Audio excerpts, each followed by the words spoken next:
If you're ready to take your destiny into your own hands, you've come to the right place. This is the Bulletproof Entrepreneur, featuring interviews with the most exciting and amazing entrepreneur. Here's your host, Chi Odogu.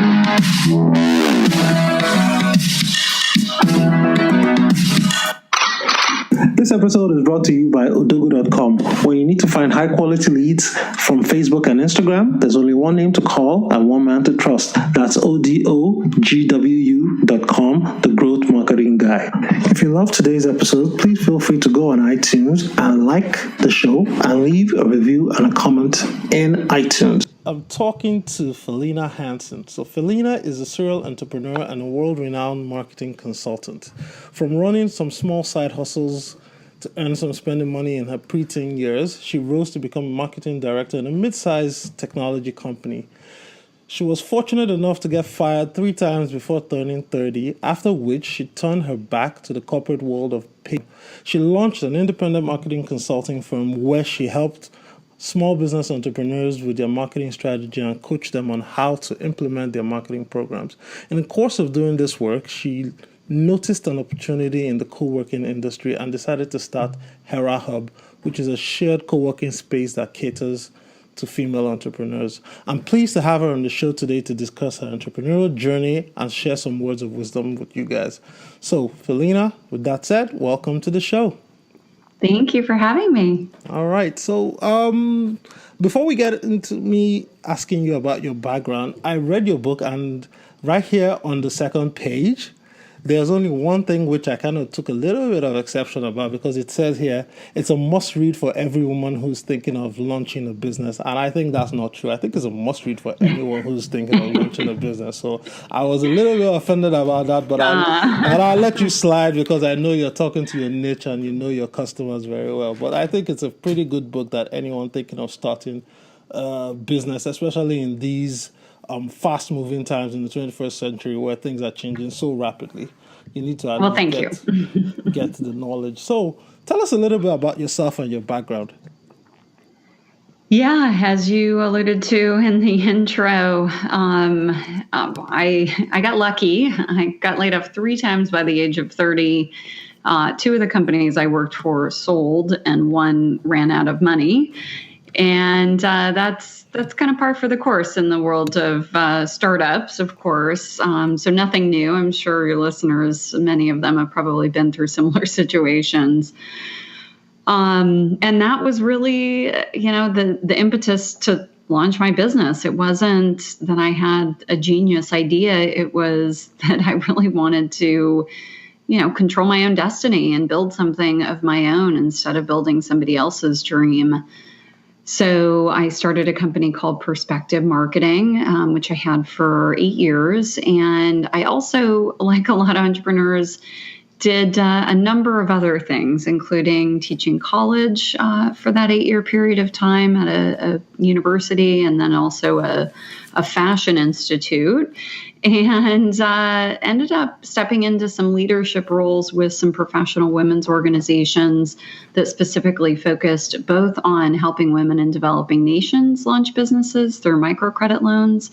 And also locally, I worked with about 300 aspiring female entrepreneurs here in Southern California to help them launch their business through an organization called Ladies Who Launch, quite appropriate. Mm-hmm. And so all of that really came together in 2010 when I kind of hit a wall as far as creativity in my own business.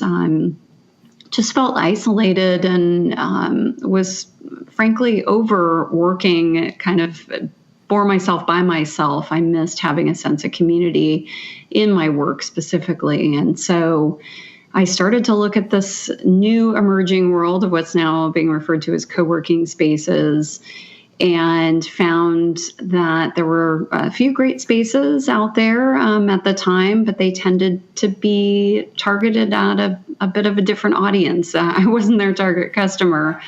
A lot of the spaces skewed towards technology, which is awesome. But they also skewed a little bit younger in demographics. I would go to a space and, there'd be, foosball tables and beer keg and ping pong tables and, some of the accoutrements that some people want to work around. And that's great, but it wasn't my tribe, so to speak. And so I started doing some research around this world of co-working spaces and eventually decided to build one myself. How did it feel like the last time? I know, like, when you got fired the first time, it must have been like, okay, this happens to people. And then, you try, you get another job, and those companies, whether they folded up or they were sold, that's not really your fault. But, like, the third and final firing, was it as a result of the company letting you go or being acquired? And if so, what was the feeling you had inside that you now resolved to take your own destiny into your own hands? Yeah, so I didn't actually get fired. I got laid off, so a slight difference. Okay. Sorry. That's okay. So, yeah, I mean, it was the first time it happened. I cried, to be honest, right in front of my boss. I had just gotten married. I was 24 years old. I, just had never been through anything like that. The company, it was a technology recruiting firm, and they sold to another company in Northern California. And, oftentimes when a company is being absorbed like that, there's duplication in regards to marketing and other, aspects of the company operations. And so it was simple. Basically, it was, we're absorbing this company and we're only taking, the recruiters in this case. And so that was also the case in my last role, where I was director of marketing. The company sold to America Online in 2003.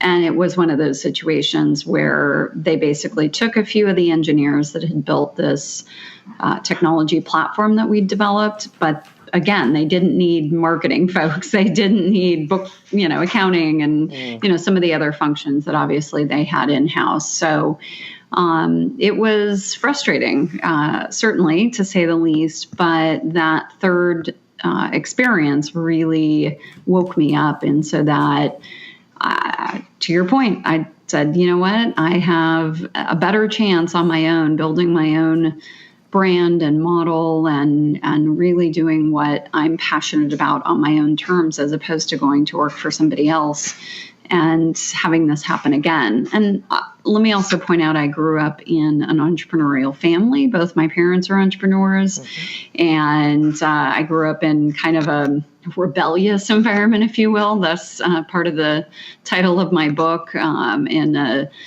definitely unconventional way, if you will. And so it wasn't foreign to me to go out and, kind of pave my own path as opposed to working for somebody else. Yeah, and we'll talk about your background growing up on this quiet little town in California where you had a lot of animals and whatnot.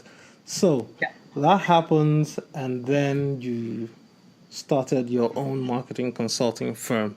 Now, how did you get your first clients?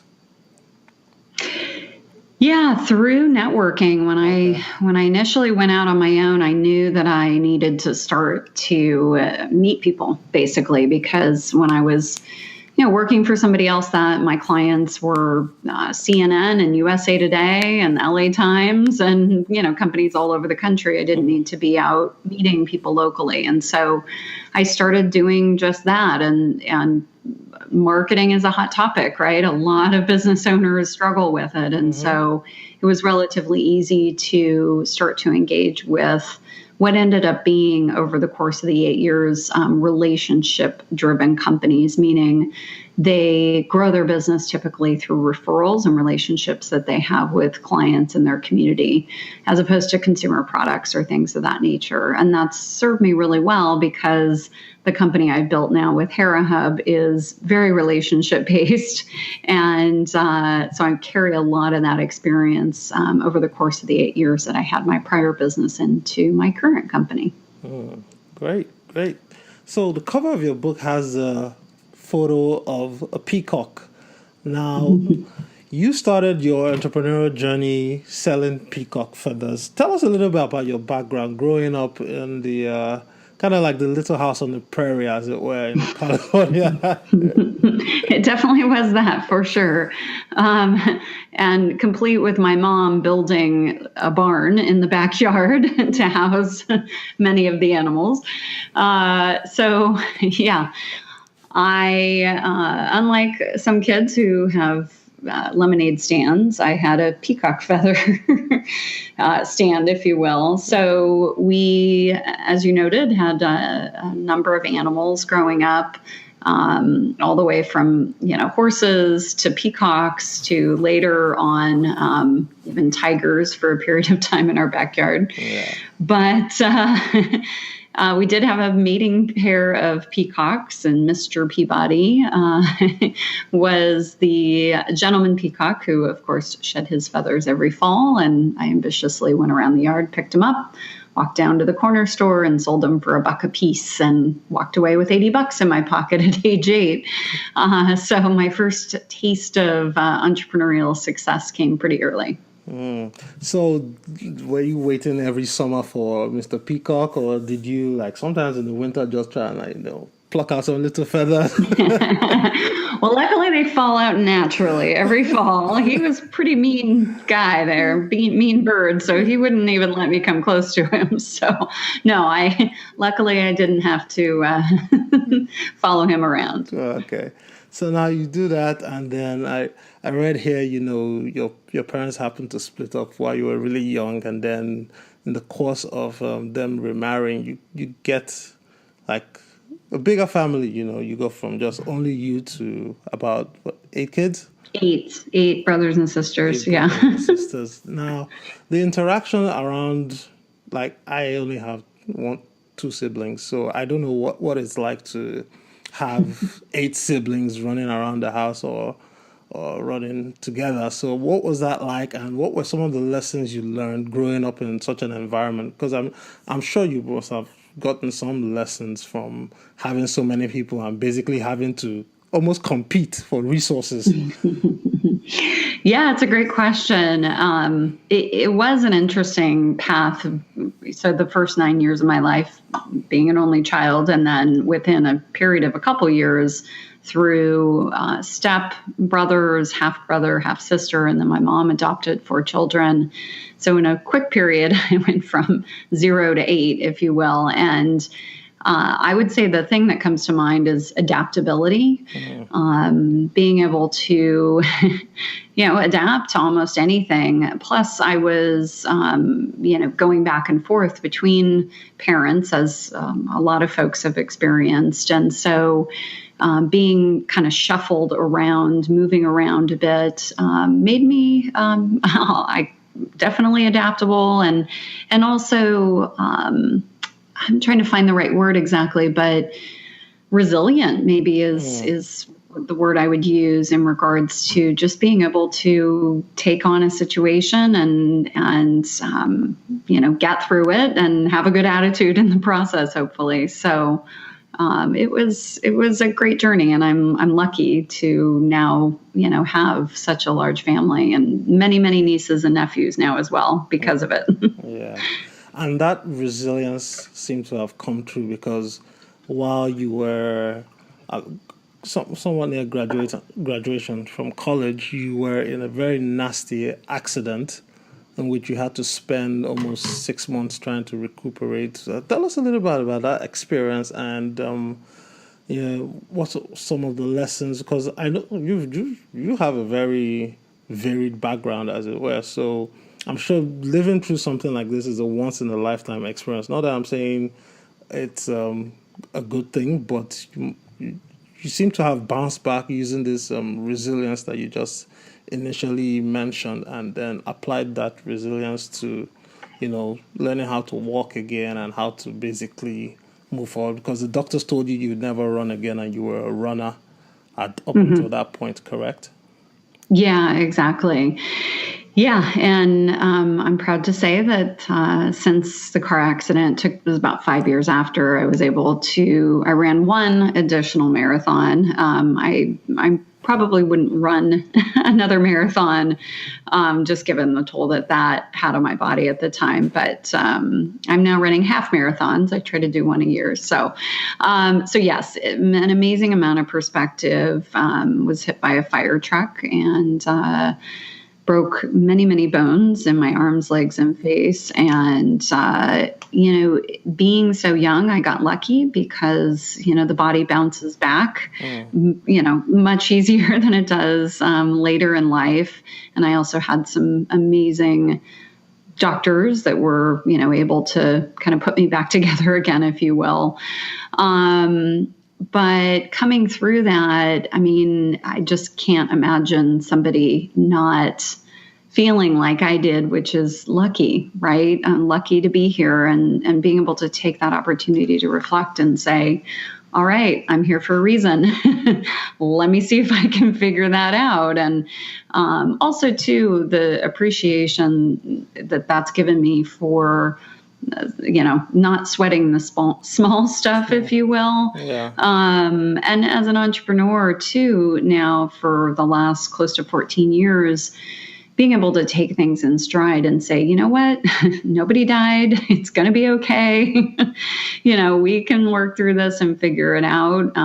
So I feel blessed, honestly, that I was able to have that experience at a pretty young age. Yeah. And you go from that experience. There are a lot of stories in here. I think the one I want to cover before we move on into HeraHub is basically your stint with the Mexican mafia. Yeah. Yeah. So what was that about? I know. So right after college, I lived in Los Angeles for 6 years, worked up there. And it was after that second layoff that I moved back to San Diego. And this was in 2001. This is, I'm sure you remember, the economy took a big nosedive at that point with what's now called the tech bubble being burst, if you will. So I really had a hard time finding a job. And at the time I was married, my now ex-husband was and is an artist and was good at spending money, but not making it. And so I had to really hustle to support us. And so I, through a childhood friend, found an opportunity to work for a financial management firm doing marketing for some of their clients, is what I was told. But what ended up happening is their clients were, the gentleman I worked for was from Mexico City, and his clients all were by and large in Mexico, close to Mexico City. And what I found out later is there was a bit of fraud happening. Some of his clients were committing fraud, and then he in turn was committing fraud on top of what some of his clients were doing. And the Mexican mafia, I don't know exactly what layer we're talking about here, but it was definitely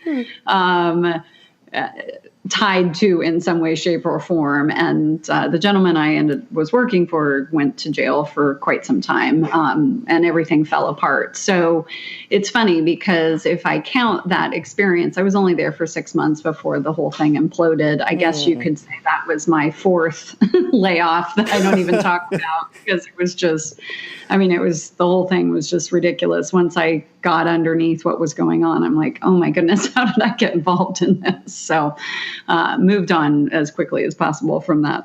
Yeah, and I'm glad you did. So let's dive into Hera Hub and talk about this business of yours that you started not quite 6 years ago. So what was the big, I know you mentioned it a little bit earlier. So what was the big opportunity that you spotted, apart from the fact that most of the co-working spaces were only dealing with tech companies? What was the main thing that you noticed that women were looking for that they didn't have in terms of a space Yeah, to work and yeah, it was collaborate? two things. Yep, it was two things. Definitely collaboration was one of them.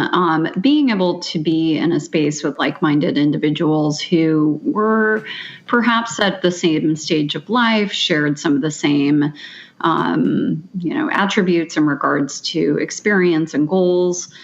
And being in an environment that was a true learning environment. As I mentioned, I taught college for 8 years, and I love education. I love teaching. I love developing new programs, new ideas, and I'm doing it constantly. And so, being able to create an environment where I can, not only create some of that content and curriculum, but also build a platform for our members, which is what we've done to share their experience with each other. So we don't bring in outside mentors. We really look at getting the, members that can contribute to the community and share their expertise back into the community. And so it's not only the collaboration and education and community building aspects that are so strong, but it's also the environment itself. So it's a spa-inspired workspace. There's running water and candles and soft music and nice lighting. And it has a professional feel, but yet a soft kind of feel to it. So both of those things tied together really have been such a critical reason why we've been successful, because it's not just space. It's so much more than that. It's what would I call it? Aesthetics or environment? Yep. Okay.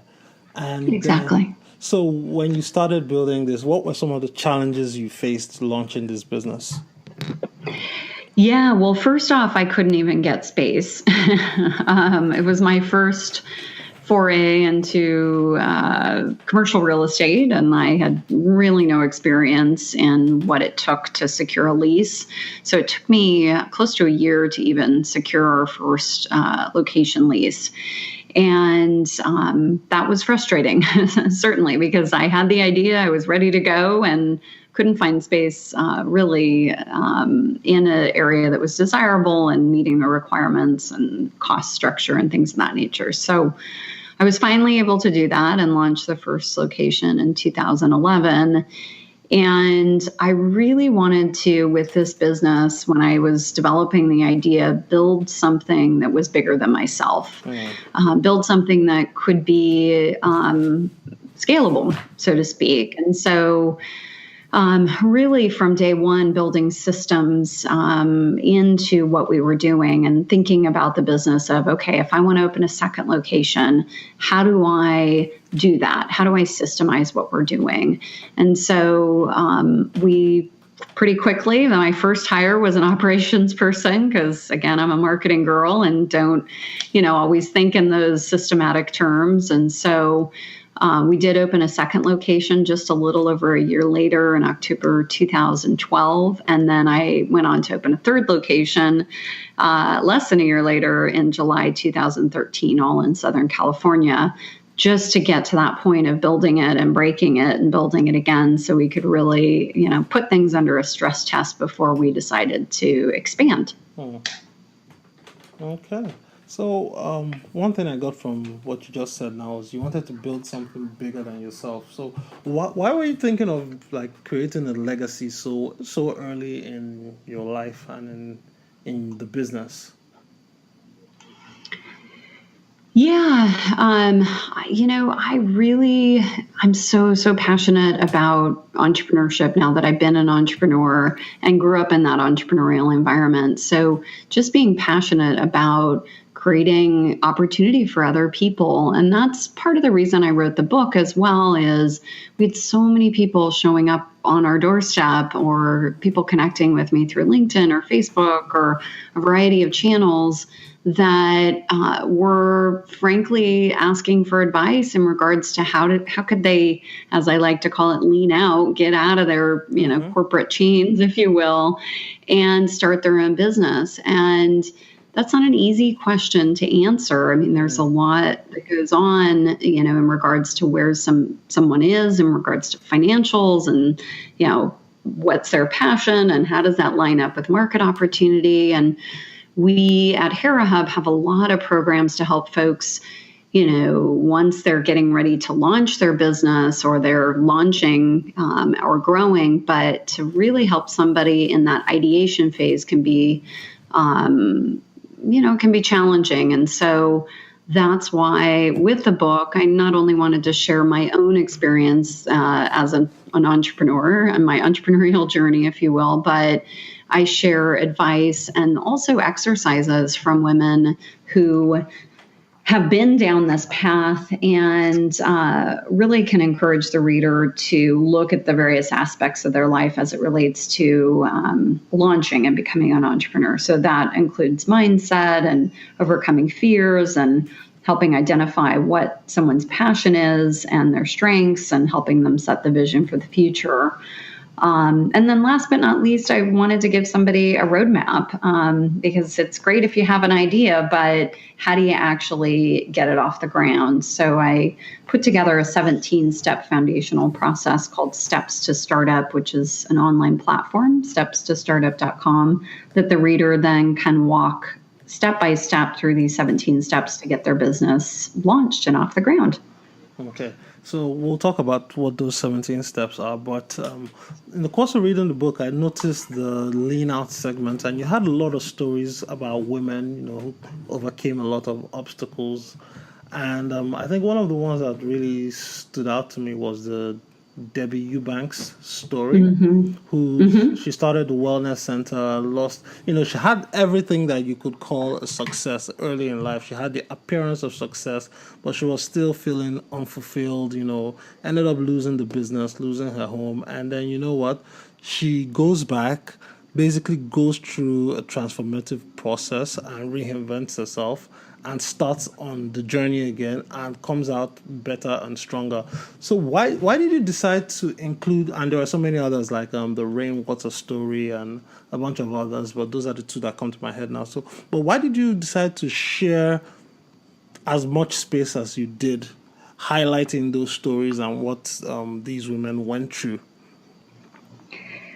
Yeah, because I think it's important. I wanted to share the voice of others in the book, the different perspectives, if you will, because I really wanted to make sure the reader could relate to, one of these stories. And that's how we learn, right? We connect with other people and we say, you know what, I've been there before. And I, knowing that you're not alone in this path. And that's such an important thing with entrepreneurship because so many people are launching businesses now, which is amazing and so exciting. But I meet so many people who are doing it in isolation. They're really just, they're in their spare bedroom or at their dining room table and they're, plotting and planning and, building, but are feeling lonely, especially if they've come out of a larger, environment, so to speak, where they worked for somebody else and, so on. So being able to share the perspective of others, but also,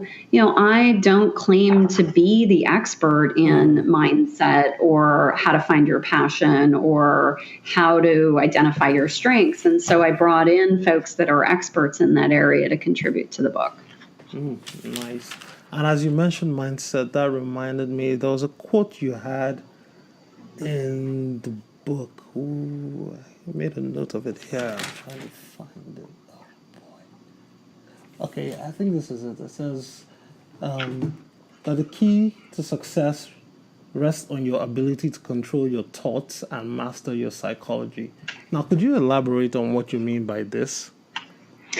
Yeah, this is a really, really important one. And again, I'm going to just point out a little bit. I've worked with mostly female entrepreneurs, and so that's I'm coming to it from that perspective. And perhaps gentlemen have some of these same challenges as well, but women in particular, I have found live in our head a lot. I think we all do. I know.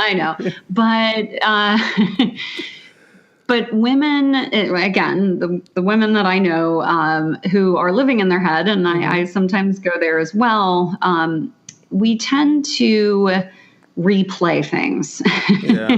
marinate on things. We're not always quick to move on in regards to a comment that was made or something that happened and how we handled it. I've known women to, get stuck on something for years. Wow. And as an entrepreneur, you have to be nimble. You have to move fast. You have to be able to say, you know what, that happened. Okay, let's move on. I need to forget about it and create the mind space to really focus on where I am now and where I'm going in the future. The other thing in regards to mindset too is entrepreneurship is risky. There is risk in it, right? I mean, I could parallel that with though, I got laid off 4 times, if you count the Mexican mafia thing. That's also very risky, right? But with that, I mean, yes, there is some inherent risk. You oftentimes are putting up money or, opting out of a paid job to launch something. And you have to be in a mindset that says it's okay. It's okay to take that risk. It's okay to, think about things differently and to just go for it. And women tend to be a little more risk adverse than men are, just inherently, if you will. And so creating that opportunity to say, let's go for it, and finding community through that process is so important. And could you state some practical ways people can change or improve their mindset if they're feeling maybe frustrated or depressed or just stuck in their head with all the head trash and all the nonsense? Yeah, I mean, it's different for everybody, but you've got to find a way to move on. You have to find a way to put yourself in a positive environment, and that's for us. That's Hera Hub. I mean, I talk to women all the time that they've been working at home for years trying to build something, and it wasn't until they came in and they saw and experienced kind of the energy of others building and growing and helping each other and coming together, so to speak, that they were able to step out of that old way of thinking. So my number one piece of advice is just surround yourself with the right people that are positive. And I talk about this in the book a little bit as well. I call it keep doubters at bay. When you're trying to launch or grow or whatever it is, there are always going to be people in your life. Sometimes, sadly, it could even be a spouse or a parent or somebody close to you, right? People, that says, are you crazy? You're going to leave your 7-figure job to do what? And that can really, if somebody's not in the right headspace, the right mindset, that can kind of shake them and shake their confidence. Yeah. And what I like to say is, people are going to say all kinds of things. You need to have solid boundaries to understand that they're probably just projecting their fear on you, which is okay. Just note it and keep moving on. Folks are going to say all kinds of things about you and your idea, and you have to build a bit of a shield around you when you're launching and growing a business. Nice. I like that for sure. And on the attitudinal side, you also mentioned something about hiring for attitude and then training for skill. Now, why is that an important principle for an entrepreneur or business owner? Well, it just stems from my experience of what's worked and what hasn't. And there's a lot of folks out there that have that same philosophy. I truly believe that we all have an aptitude to learn, almost anything. I don't think at this point I'm going to become, a civil engineer or something, complex like that. But, especially for my business, this isn't a highly technical business, if you will. It's a people business. So the folks that are running each of the locations or helping with even operations, they're in a business to support others in building and growing their dream business. And so the attitude piece is everything for me. It's how somebody interacts with someone new. How excited are they to be at work every day? Beyond that, I can teach anything, but I can't take somebody who doesn't have the right attitude and build that attitude into them, so to speak. Yeah.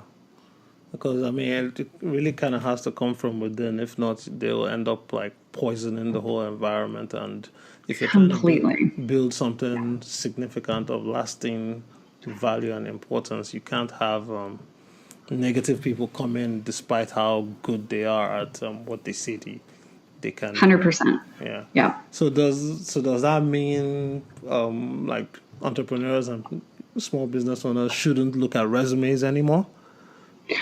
Well, it's funny you say that because almost, I mean, truly, I don't, just as a side note, I never look at a resume. I always look at somebody's LinkedIn profile because you can glean so much more about them from that. Really? Oh, yeah, absolutely. I mean, somebody sends me a resume, I don't even look at it. I just go and search for them and see what's out there and see how they're articulating themselves online and so on. But yeah, I can tell, and most people can within seconds of talking to somebody if they have the right attitude. Are they excited? Are they excited about life? They don't, ideally it's great if they're excited about my business, but just even in general, are they a passionate person? Are they excited about life in general? It's so critical. So yeah, I mean, I glance through LinkedIn and see about their background, but I love recruiting through LinkedIn. I love actually one of my most recent hires, my operations coordinator, her name's Tony, and I just was searching through LinkedIn looking for particular attributes, and I reached out to her and it worked perfectly. So hiring is probably one of the most challenging pieces of entrepreneurship, I will say, because most entrepreneurs aren't managers. I know I'm not, right? I'm an entrepreneur. I want to build things. I don't want to manage people. So I'm also looking for a team that has that entrepreneurial spirit as well. And it's quite funny that you said you go through LinkedIn, because this is the first time I've kind of heard that articulated in this way, that people go on LinkedIn just looking for a particular type of person. So that really means that your online profile, as it were, whatever is on the internet, is super important these days compared to somebody trying to email you a piece of paper that says they graduate summa cum laude from wherever. Absolutely. Yeah, I could care less about summa cum laude from wherever, honestly. And that's, I mean, don't get me started. That's a whole nother topic in regards to where we're at in education and why education is not serving the world we live in now. But we'll leave that for another time. Yeah. As we start to wrap up and wind down, I just want to ask you some, kind of flow questions, because I think we've really covered a lot here. And of course, if people want to learn more about what you've said, you get the book, Flight Club, which is an interesting name. I love the cover already, but Flight Club kind of reminds me of that old movie with what's his name, Brad Pitt. Yes, that's right. Brad Pitt. It's a play. It's a play on the movie title Fight Club. Yeah. So taking flight as an entrepreneur and then paying homage to my entrepreneurial roots, selling peacock feathers, but also important to note. So Hera, or Hera, if you're in Greece, is the Greek goddess of women, and her symbol was the male peacock feather because she had big, beautiful eyes and was very watchful over women, guarding and protecting them through every stage of life. And so when I chose the name Hera Hub, because of that, it was kind of that full circle moment for me. And playing off the movie, Fight Club being the premise where Ed Norton, the character in the movie, is feeling stuck in his gray cubicle and longs to break out and, experience life, be part of something bigger.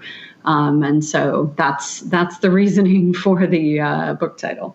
Yeah, and a lot of people are kind of stuck in that cubicle. They're depressed. They have to get up, go to work, pay bills, but they long for something more. At least I know I felt that, and I had a bunch of friends I used to work with that felt that every day. So for someone like that, in that kind of a situation, what's your advice to that person? How do they try and start, getting ready to fly, as it were? Yeah, exactly. Well, that's different answer for a lot of different situations, but the typical kind of path that I suggest to somebody is really look at where their strengths and market opportunity come together. And that's why I put some of those exercises in the book, is to help somebody figure that out, because as an entrepreneur, you're going to work at least twice as hard than you did as an employee. And so you really should choose something that you have a strong interest in, because you are going to be doing it constantly as an entrepreneur. Yeah. And then the other piece of advice I give is, side launch, test it, right? Do something at night or on the weekends to kind of prove your idea and build some traction before you decide to finally lean out. And then when you do lean out, and through that process, again, as I've said several times, find a community, find folks to support you through that process. And who's an entrepreneur you admire, and why do you admire her? So Exactly. Well, somebody I attribute a lot to in regards to my growth is a woman by the name of Linda Lattimore. She's an attorney, and started the group Women's Global Network, which I started out on her board, and then ended up running the organization in Southern California for a few years. And just learned so much from her in regards to leadership and building community. And she's the one that really inspired me to take that first step into a leadership role within an organization. And so still in touch with her today, and still very much admire what she is doing. She's stepping into the world of corporate social responsibility and teaching social responsibility within corporations through an online platform now. And so I'm excited to continue to be on the path with her as a female entrepreneur. Nice. And what's a follow-up question? There's a follow-up question I had. Oh my gosh, it just escaped me. Anyway, I just hate when that happens. Yes, I understand. Okay. All right, so I'll move right along. I'll try and remember. But if you were to start again, based on your experience and your knowledge that you have right now, what would you do differently if you had the opportunity to go back in time to start all over again? Yeah, it's a good question. I would say, honestly, I probably would have gone a little more quickly. I probably would have exited corporate sooner, but at the time wasn't in a financial position in regards to where I was with my spouse, the artist, that I felt comfortable to do that. But in hindsight, I look at so many folks just coming out right out of college, early 20s, that are going straight into launching their own business. And of course, the world has changed in regards to technology and the ease of doing that and building a business in a virtual fashion than it was when I stepped out of college. But probably would have gone for it a few years earlier. I'll say that. Okay. But as we are right now, I think I read a report that said in about 5-10 years, maybe a chunk or a good majority of the people working in corporate will be independent contractors. So people, yes, big companies like KPMG and PwC are looking to hire independent contractors, so they don't want people coming in the office. But I also read yesterday that IBM is actually recalling their remote workers back into the office.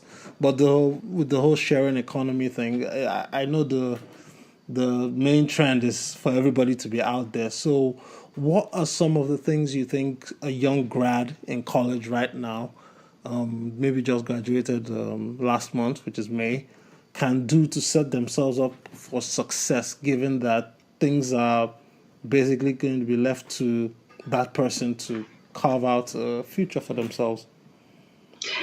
Yeah, absolutely. And I think just to your comment there with IBM, I think that's such an old way of thinking. And I guess maybe it would just point to how long they've been in business and perhaps lack of innovation recently. But yeah, I mean, right now, 33% of the knowledge-based workforce is independent. Folks are saying that will be 50% or more by 2020 in just a few years. So recent college grads have to think like an entrepreneur. They have to be scrappy. They have to be innovative. They have to be resilient. They are going to get bounced around throughout their career and probably have, 3-4 different career paths in their lifetime. And so that's where I think education is falling down, is we're not teaching students, we're not teaching the next generation how to think like an entrepreneur in a lot of cases. And so a lot needs to be done in that regard to do that. But get out there. And I even say to folks, I get people coming to me all the time that are thinking about going back to school and getting an MBA. And I tell them not to do it. Because I can say with certainty, I have a MBA myself. And although I enjoyed the experience, I don't recommend it for folks now in regards to it's not going to help you launch a business. Yeah. Nothing they taught me in my MBA program had anything really to do with entrepreneurship. And so really just getting out there and going to, I tell folks, go volunteer to work for a startup for 6 months. You'll be in a heck of a lot better financial position than you would trying to shell out 50 or 100 grand for an MBA program. So just experience it, go do it, be willing to be scrappy, and know that, you can only rely on yourself and you need to take care of yourself. No one's going to do it for you. Yeah, like I keep telling some people that ask me for advice that there's nobody that's going to come and say, there's no Superman coming to save you. Exactly. You can't rely on mommy and daddy. Mommy and daddy still have the knowledge and the experience they gained from many years ago. And believe me, that experience compared to what happens now, education and technology, things change. Within 6 months, things have changed. So you can't rely on outdated methods of thinking, especially with education, getting an MBA, like you said. I tell a lot of people it's a gross waste of time to do that. Yes, exactly. I'd rather go work in Asia with a startup or do something entrepreneurial or just intern and then learn some things on the job. And then if I need to learn more, take a class on Udemy or one of the online learning platforms and just upgrade your knowledge as you go for way cheaper than getting in debt for 100, 200K for an MBA. So, exactly. Yeah, that's my little soapbox. Sorry. No, mine too. We're on the same soapbox. Yeah. And so my final question for the day, what's a couple, books, tapes, messages that have been inspirational and valuable to you on your journey that you can recommend for people to take a look at?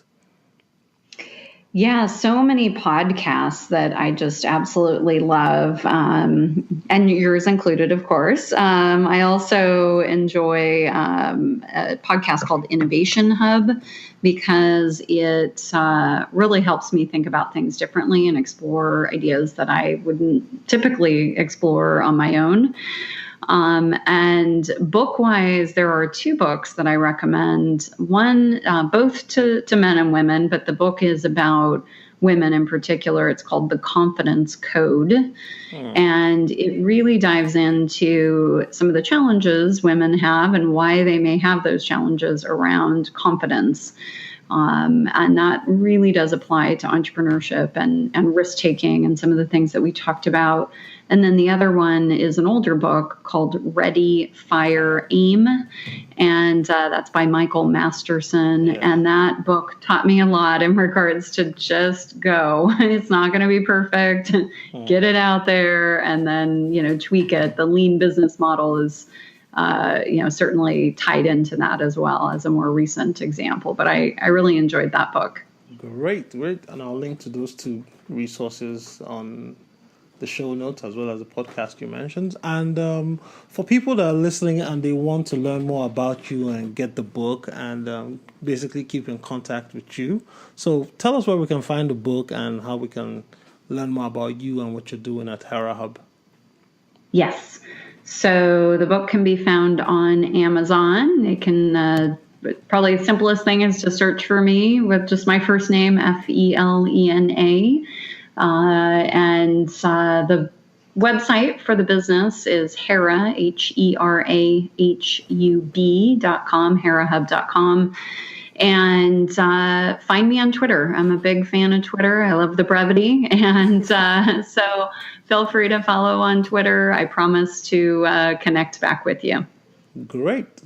And with that said, we've reached the end of the show. I really want to thank you for spending the hour telling us a little bit about yourself, your background, your entrepreneurial journey thus far. We wish you lots of success. And I know that we mentioned it earlier in the pre-call that you're currently working on your 7th and 8th Hera Hub expansion. So let's talk a little bit about that. I beg your pardon. I know I said it's the last question, but no problem. Well, you said the business model of Hera Hub is based on a licensing model, correct? Yes, it's a licensing model. So if someone is thinking about working with you and getting Hera Hub in their neck of the woods, how would they go about doing that? Sure. So there is information about that expansion model on the HeraHub.com website. So a licensing model is really allows somebody to take the brand and the system and the model and the process and software and everything we built as far as education and space over the last 6 years and build that same community for the people in their city, build a strong platform for female entrepreneurship and the awesome smart men that want to come along on the ride with us as well. And so the licensing model allows somebody to, build their own business, but with the support and a framework that's already been developed. So it's definitely a unique opportunity to then connect their city, the women and men in their city, with entrepreneurs around the world. So we're in Washington, D.C., Phoenix, Southern California, and Stockholm, Sweden, and now working on several other markets to build new locations. And if somebody's interested in learning more, again, just go to HeraHub.com and click on the expansion link. Great. And with that said, it's been a pleasure talking to you, Felena Hanson. I wish you continued success in your journey and all your future endeavors, and we look forward to hearing from you in the not too distant future where we hear Hera Hub is probably in 100 cities with like 300 different locations and all that good stuff. I love it. Awesome. Thank you. It was my pleasure. Thank you. Don't let another minute go by without taking action to change your life. Visit Audacy.com right now for more incredible resources, and we'll see you next time on Audacy, the Bulletproof Entrepreneur.